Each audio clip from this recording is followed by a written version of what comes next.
Alors qu'elle était enceinte, Mayadevi fit un rêve. Elle allait accoucher d'un fils au destin exceptionnel. Il serait soit un grand monarque, soit un maître religieux. Pour les notables de la capitale de Kapilavastu, cette prédiction était claire. Le jeune Siddhartha Gautama devait succéder à son père selon le rôle dévolu à sa caste.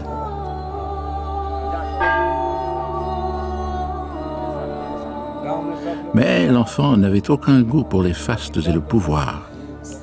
Il aimait écouter les renonçants et les philosophes errants qui vivaient à l'écart de la ville.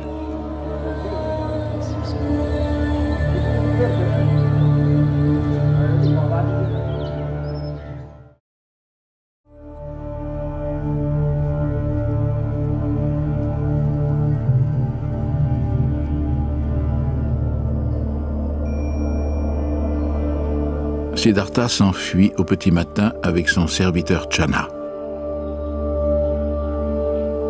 Il donna ses riches vêtements à un mendiant qui le regardait au bord de la route. Puis il se rasa la tête pour suivre la voie solitaire et dépouillée des philosophes errants. En le voyant partir, Channa comprit que rien ne serait plus comme avant.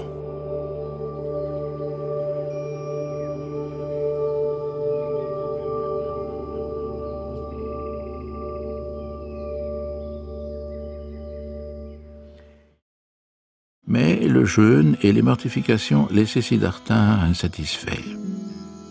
Un jour, une jeune paysanne nommée Sujata vint offrir un bol de nourriture rituelle pour le dieu de l'arbre sous lequel méditait Siddhartha.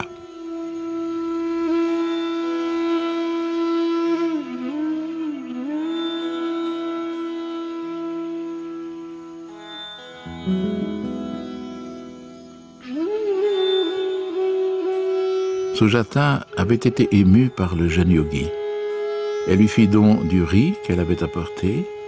Ce geste de compassion fit réfléchir Siddhartha.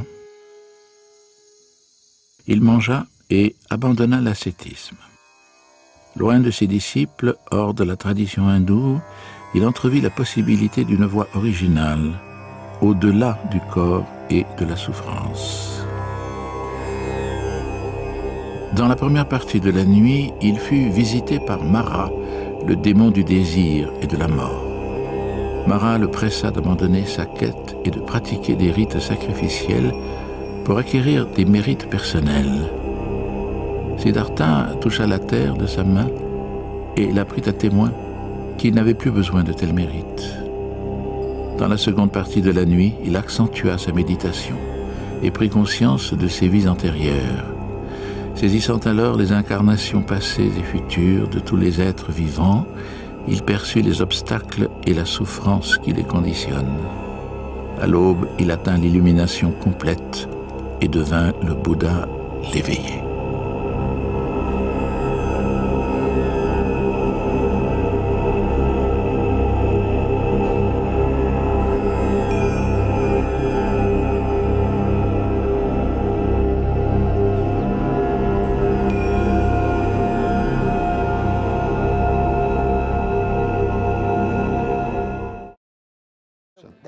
Le bouddhisme est un remède qui permet de mettre fin à la souffrance.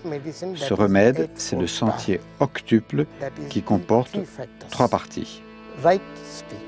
En premier lieu, sila, l'éthique, c'est-à-dire la parole juste, l'action juste et les moyens d'existence justes.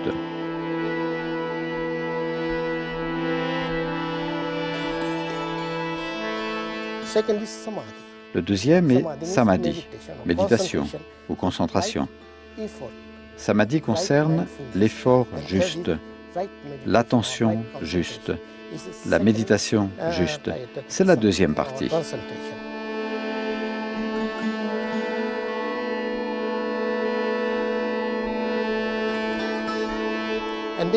Enfin, il y a panya, qui veut dire la connaissance. C'est la compréhension juste et l'intention juste.